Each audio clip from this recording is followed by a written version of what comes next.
Welcome back to Streamline Entertainment. We're going to get straight into a video by True.Seeker 333.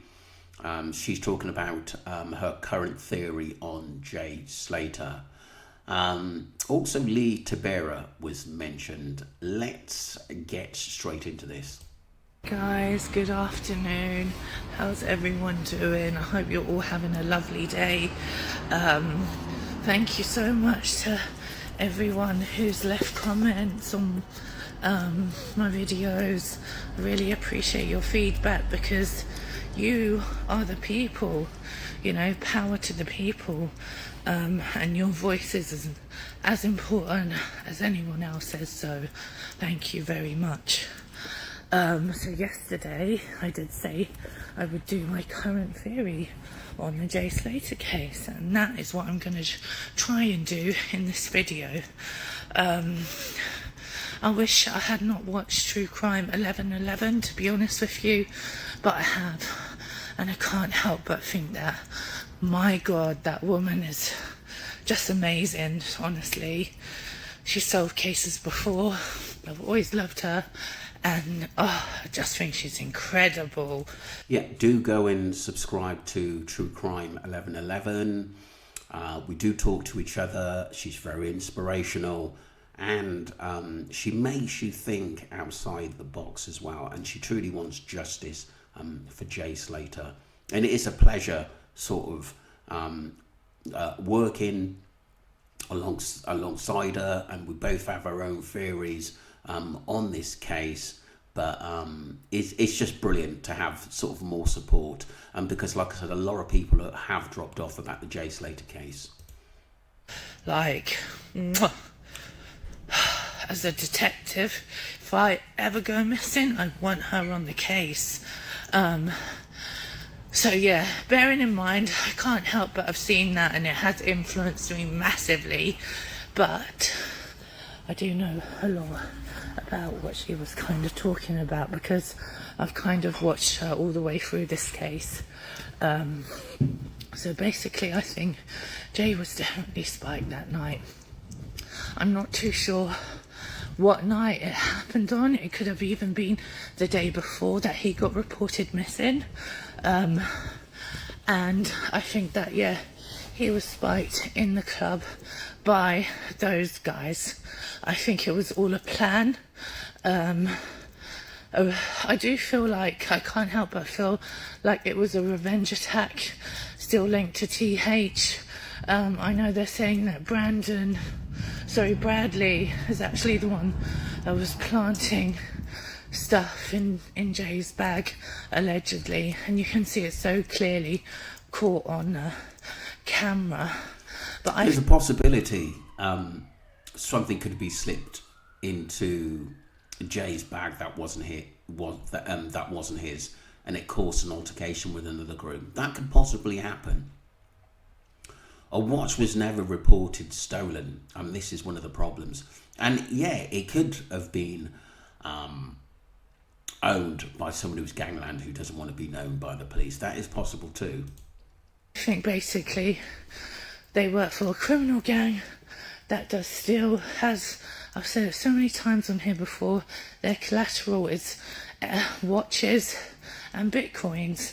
So it does make sense that they would get someone like Jay, who's like probably the most innocent person out of all of them, so he wouldn't have realised, for them to get him spiked, them to spike him, and then, you know,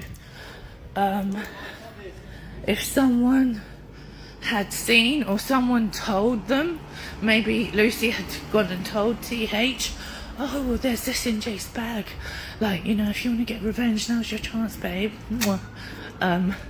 Or maybe Bradley was getting paid for it, or maybe they were all getting paid for it, and then yeah, say if the person whose watch they stole heard about this, that Jay had the watch, they're obviously going to go mad and crazy. So I think they would have tried to have gotten Jay out of there as quick as possible, because I don't actually think they would have really liked Jay to have gotten caught like he probably has been. And so, yeah, it's so sad hearing Jay say, I want to go home and can I have my phone off Lucy? Like, he must have realised by the last moments what they were doing. So yeah, the TH or something. I remember looking up that looked like either Tom Hilton or his friend, and the look on his face, like he knew something was up, and you just had this bad feeling. The way that Jay looked, he looked surprised, scared as well, and realised probably I'm not with it. I can't defend myself as I could if I was normal or not, on taking loads of rugs, and it's just awful to see him in that position. Very, very vulnerable.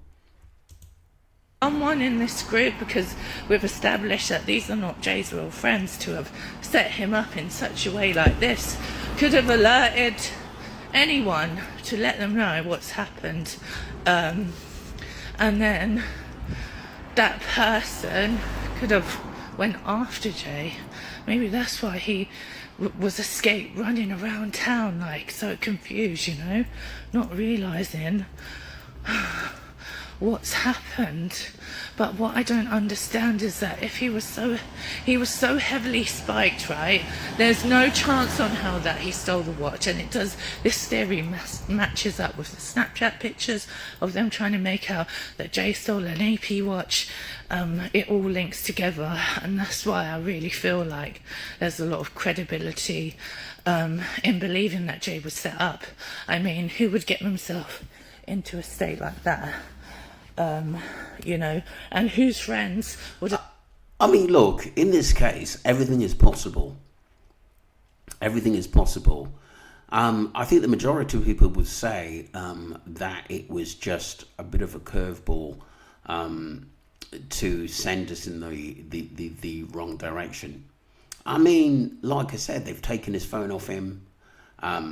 Maybe they wanted to get him kicked out of the club. And though he did nick, stole a watch, but maybe Brad or someone else put it in his bag.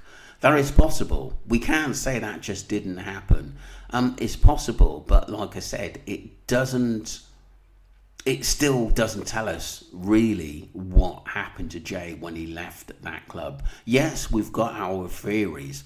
At the end of the day, it seems like to me that they wanted to get him out at that time and no later. So it was pre-planned 100%. Allow their friend to get themselves in a state like that. Not very good friends at all. So yeah, he was set up by them.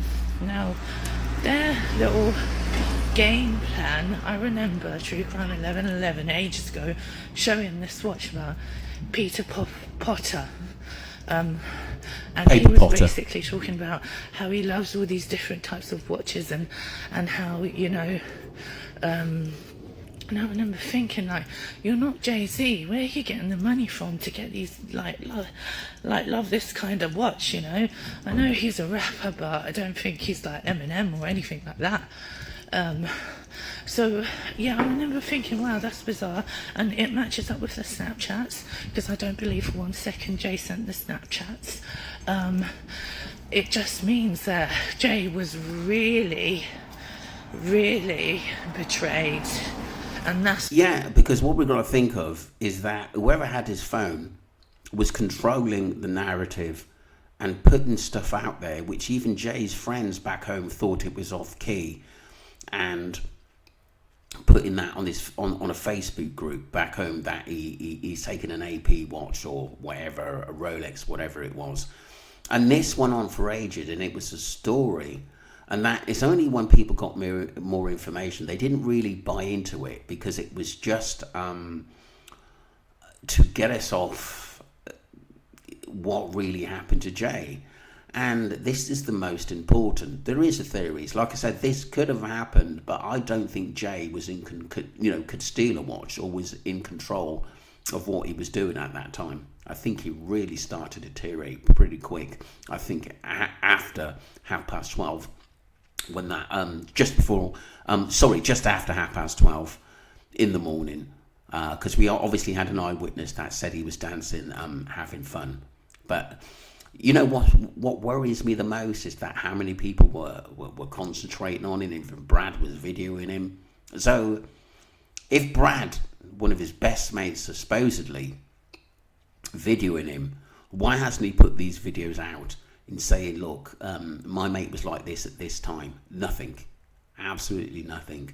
And this is why this case stinks to high heavens. And his friends were never his friends. That's what upsets me, because at one point I felt like Brad could have even had Jay's back. When you hear him in the recording, oh look, there's Tom Hilton, I thought maybe he had his back, but no, he didn't have Jay's back. He set Jay up. And then I think maybe the watch belonged to like a gangster of a drug gang that he either was a part of or against. Maybe it belonged to them, and that's why they went mental, and they thought, you know what, I'm going to teach you a lesson. And God knows what happened to Jay, because we don't even have CCTV of him leaving the club. So we literally don't know if, you know, in that image where you see him go down and it looks like the person is TH, if you ask me, we don't know if he passed away. But it seems like there would have had to have been a fight, you know, some kind of commotion. And I just don't get why there's been no witnesses. No one's come forward. Like, I know random people. Look, it is said in Tenerife, what stays in Tenerife, you know, what happens in Tenerife stays in Tenerife. And the other thing we think about, if anyone talks, whether it's barmaids and people in the area, they could likely lose their jobs. Or I think they're afraid to say anything just in case they get into trouble with mafia. I think that's the real score of this. I had another YouTuber who had said to me that, and he basically does all videos and goes into some of the bars in Veronica. And I'm sure that he's got some footage in the fight of Brandon and Jay, what happened after the club. But he has said that he's not given any of us any information on this, which is fair enough. That's his viewpoint. But like I said, listening to what he had to say, I've deleted a lot of his stuff now at the end of the day, because I look at it, he's not helping the case. He's one of them that's out for himself. He's not out for justice for Jay Slater. You know, you get two types of people. One of them basically who wants justice for Jay Slater. The others just want to throw a curveball out there. I'm not one of those guys who actually sits on the fence, and we want justice for Jay Slater at the end of the day. And I was following this guy because I thought he was actually sort of, you know, giving some insight in Veronica's and the bars in that area. But like I said, when it came to giving us information, he didn't want to know at the end of the day. And he was quite, I would say, probably a bit abrupt with it. Don't put my videos up at the end of the day. So he obviously is working for them and is not working, you know, for us to find justice for Jay Slater. That's just the way I see it. Have like random holiday makers and stuff like that, but no one's actually come forward. And well, they could have, to be honest. I do believe 100% in Operation Kraken. I think it's already making arrests. Why do you think Ayub and all them lot went to Ireland? I thought it's really strange, like why they all going there, but I believe there's a reason that they all went there. I'm not going to discuss that or go into that, but yeah, I do believe there's a reason. And I think, yeah, Jay basically took the blame because he had shit friends. So yeah, I would love to know what you guys think. Let me know what you think. bad, good? Do you agree with some parts? What do you disagree with? The thing is, she's come up with some great points, but like I said, what we're looking at, or what I'm looking at now, because like I said, I've put a lot of videos up, I've looked into them deeper, but we need facts now. We need things that have actually happened and you know, and cemented, you know. But like I said, she's come out with some good information, and like I said, a watch could have been stolen in there at the end of the day. But for me, that is not the main reason why Jay went actually missing.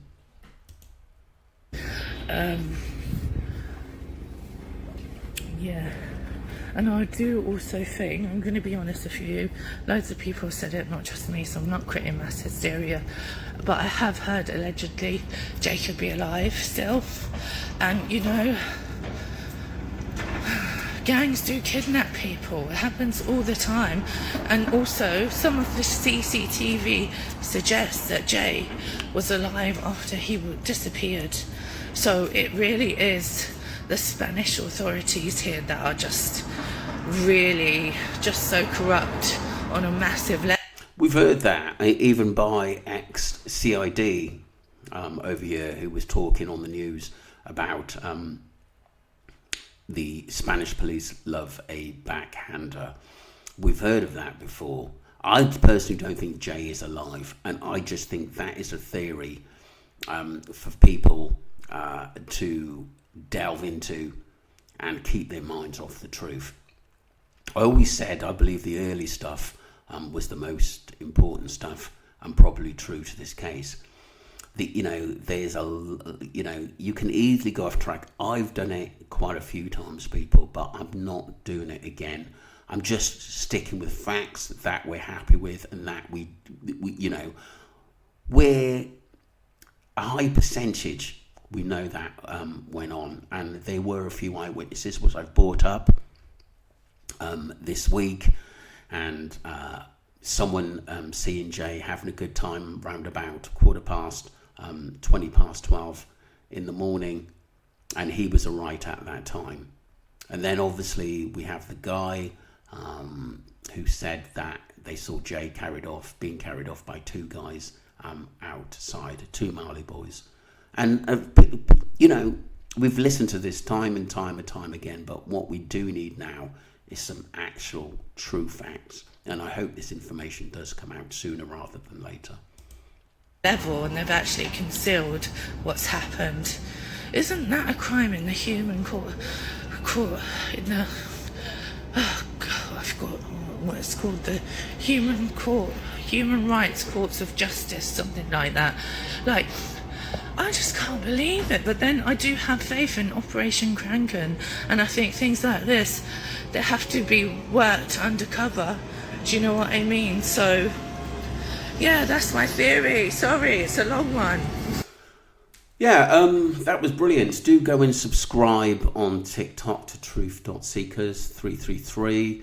I do think she made some good points, but I do think this case goes a lot deeper than someone just putting a watch into Jay's bag, if that ever happened. Let me know what you think, people. Don't forget to subscribe to Streamlight Entertainment and follow the channel. And once again, thank you for your support.